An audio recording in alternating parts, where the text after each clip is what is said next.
Good morning everyone and welcome back to the channel. So today with Ken-san, we are at Shimokitazawa for the event for the launch of the Fujifilm X-Half that Ken-san has here in front of him now.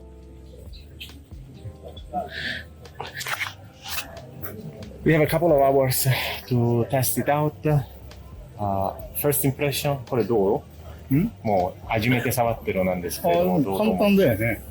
今はこう簡単に撮ったらこんな感じで見えてないから、これはちょっと後でインサートで。後でね、それをちゃんとしてみます。Okay, so if we look at the simple size, it's really small as comparison. This is the XT1 and this is the X-Half. Resemble a lot the Natura, as Ken-san has said, but also the Ricoh certified, the half camera. We saw that to turn it on, automatically activate the lever that allows you to have multiple, two frames on the same main frame. And when you turn it off, you still have to click it down. It's really simple in terms of all the buttons, because you have just a shutter button here that doesn't work with any remote control.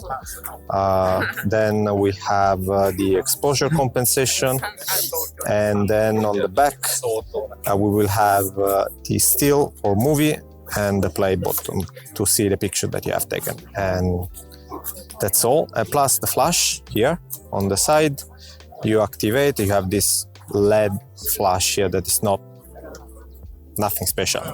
And on the top you have a cold shoe that actually doesn't allow to attach any external flash. That's probably a loss for Fuji, despite the design being really nice. The viewfinder, it's just optical viewfinder, and then you have the two screen here that allows to see the picture or change the settings, as well as change the type of film that you want to simulate, or the filter that you can use. It comes with automatic aperture, or you can set it up which one you want. And for shutter speed, actually, that's interesting. I have no idea how to change it. You can choose between auto mode, shutter speed priority, and how to change shutter speed priority if we choose this. It's not easy to understand. Okay, you just click on the square for the shutter speed, and then you can select the shutter speed that you prefer, or you just keep it automatic as you want.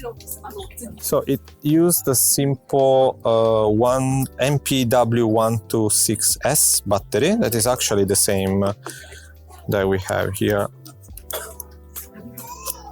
on the XT1. So if you are a Fuji user, you may already have few of them, yes, available. So that's actually a good point, and in the same, yeah, そうだね。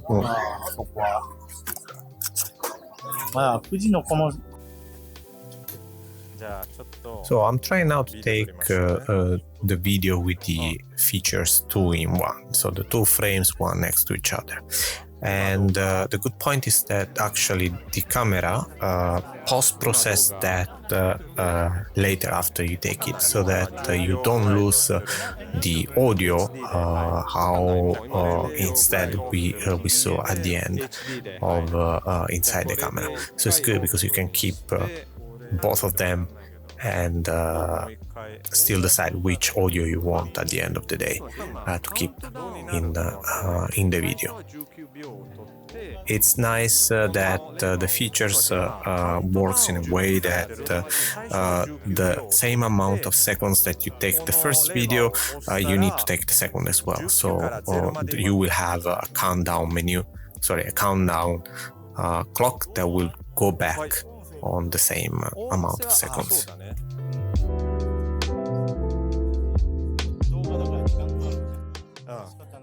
Size-wise, yes, really small.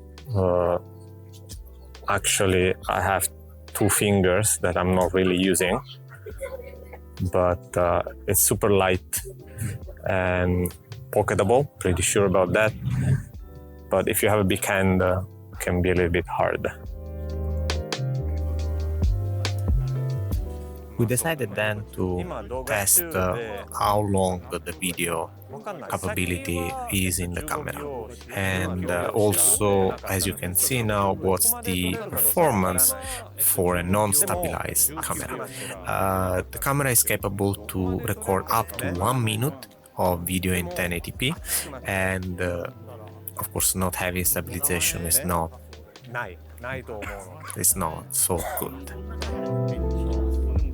そうとかなさそうだよね。ないと思うのでまあそんなカメラじゃないよね。まあ、メイン動画ためにじゃないと思うけど、まあでも完全にでも TikTok とかインスタの縦で撮れる動画が撮れるってことだからと思いますね。多分そっち向けでしょ、多分若い子たちの。何秒まで撮れるかなってね、今そろそろ1分ぐらい。まあでも1分撮れたらでも全然十分じゃない？うん。And it's actually getting a little bit hot, but yeah, you can take it for sure. No stabilization again, but you have seen how's the quality of the camera. Now I can take 311 minutes with a 32 giga of SD card inside. Again, we have used a little bit for video and picture, but yeah, it's plenty of space. And try to take some picture. One thing that we have noticed, and it's interesting because we are used to bigger sensor. This is just 1 inch sensor. Is that if you look properly inside the lens, seems one of that toy camera that is sold online. So it doesn't seem too nice actually. But we know that sensor quality and lens is actually a good one. Autofocus is pretty good, it's fast. I don't know how much we can go close. It's about これは10センチぐらいね、マクロになる。そうだね。自動で、まあ10センチぐらいが限界ね。うん。So for macro is about 10 centimeter distance. The Kensam is now enjoying the same half frame with application on the smartphone. One good point of this camera versus the smartphone is that you can preview what you have taken for the first half of the frame, while the smartphone you can't. You just have to take the picture.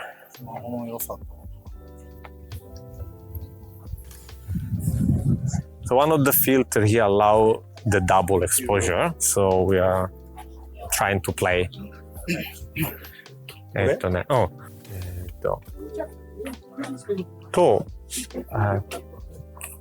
これにして。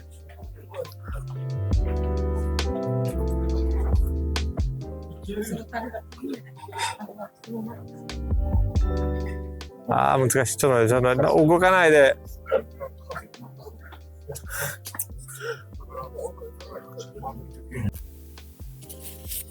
One of the cool analog feature of this digital camera is that you can set up to have one film and you stuck to that film till the end of the roll itself. So you can select if you want 36, if you want 72 frames to take. There is a trick, so if you double click on the name of the film, you can bypass and stop it, but technically you are forced to finish the roll like a real film camera, and you need to move the lever to advance to the next frame. That's another really nice things. And also you can't see any of the photos that you take, like again a real film. It's cool also that when you finish the amount of picture that you are supposed to take, the counter just go back like the film is going to be rewind. This feature is particularly cool with the application that is actually not available yet, but we had the chance to test it out, and once you connect your smartphone to the application, to the camera, you start downloading the contact sheet, and you see that with the same negative color, and then it will process it, so each frame will become color like you're kind of printing. And when you transfer this picture to your smartphone, you will have a contact sheet at the end. Pretty nice idea. Family takes a little bit of time to get used on the options available, but it's a nice camera to play with. It may be restricted in terms of how you will use it because of the fact that it takes vertical, I don't want to say only, but mainly, or if you want to put the two frames one next to each other, you need to think about that, why you are putting one next to each other, in order to just make it a little bit more interesting. もう一回こっちから行こうか。Battery wise, it's もう2時間ぐらいの1時間半使ってる？ 1時10分ぐらいから。もう it's about an hour and 10 minutes. The battery is still full. The camera was always on. We are playing a lot. Again, want to test it as much as we can. So actually, the way that it performs on the battery perspective is better than we expected. Double check of DJI Osmo and the Fujifilm X-Half. Both of them are in 1080p. If you have seen my video for the Instax Wide Evo, there is still the lever that probably is not that needed, but it's there.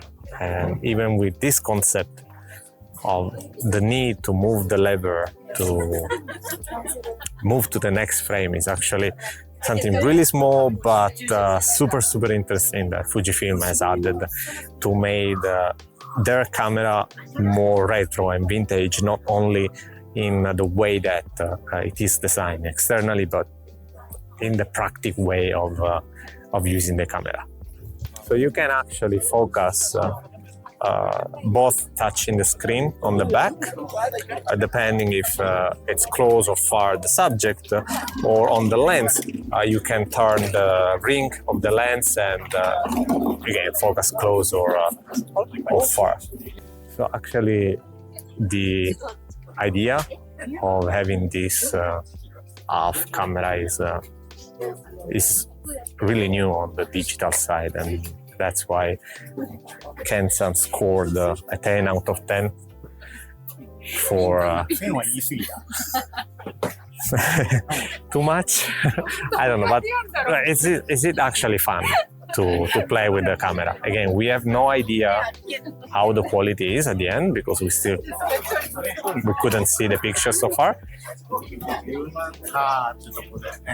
But yeah, it's fun, and probably the potential problem is price-wise.